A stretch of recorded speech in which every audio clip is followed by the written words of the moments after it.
петок во VIP-арената Борис Трајковски ќе се одржи големата ретро забава за сите генерации со почеток во 21 часот.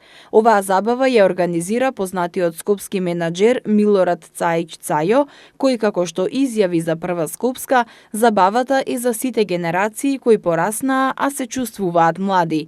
Организаторот најавува забава каква што долго време не му се случила на Скопје. Затоа на 5 април музичкиот избор на диџеите ќе им ги врати убавите спомени на младите денови на оние кои пораснале во дискотеките, забавувајќи се до раните утрински часови.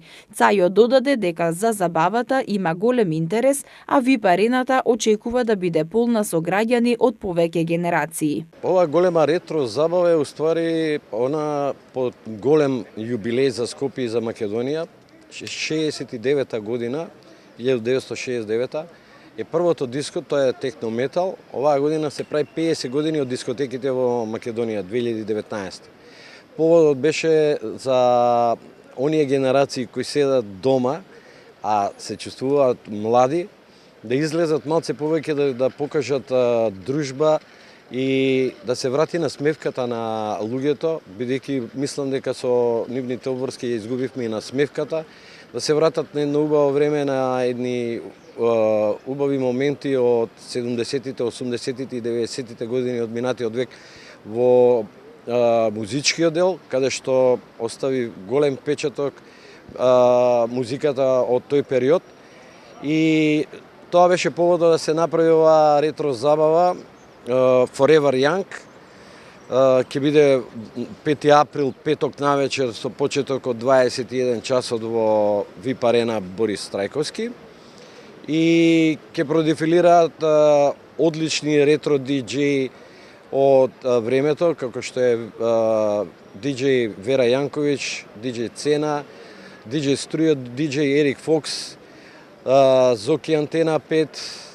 Се надевам дека ќе настапи господинот Драган Б. Костич и диџеј Баџо од времето на хард рок, на МНТ, на Метропол и така натака.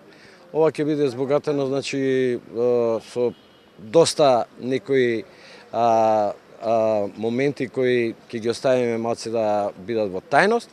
Повеќето ќе биде клубска забава, ќе има одличен значи стејдж, попратено со големи лед скринови кои ќе обогатат со светло и звук како во дискотеките на времето. И мислам дека тоа ќе остави малце поише впечаток на луѓето, ќе ги врати малце ретро на тие настани од 80-тите години и 90-тите, кога Скопје жареше и палеше со ноќниот живот до 6 часот наутро. Имавме огромни дискотеки кои работеа со капацитет преку 3-4 илјади луѓе навечер. Не постоеше значи ден да биде петок и сабота ден за излегување, него во тоа време оставија многу убави моменти, затоа што и во среда и во четврток дискотеките беа полни. По повод оваа спектакуларна ретро забава, денеска беа доделени наградите за трајни вредности на дискотека Техно Метал, Мусандра, Диско Турист, Огниште, дискотека Панорама и дискотека Таверна.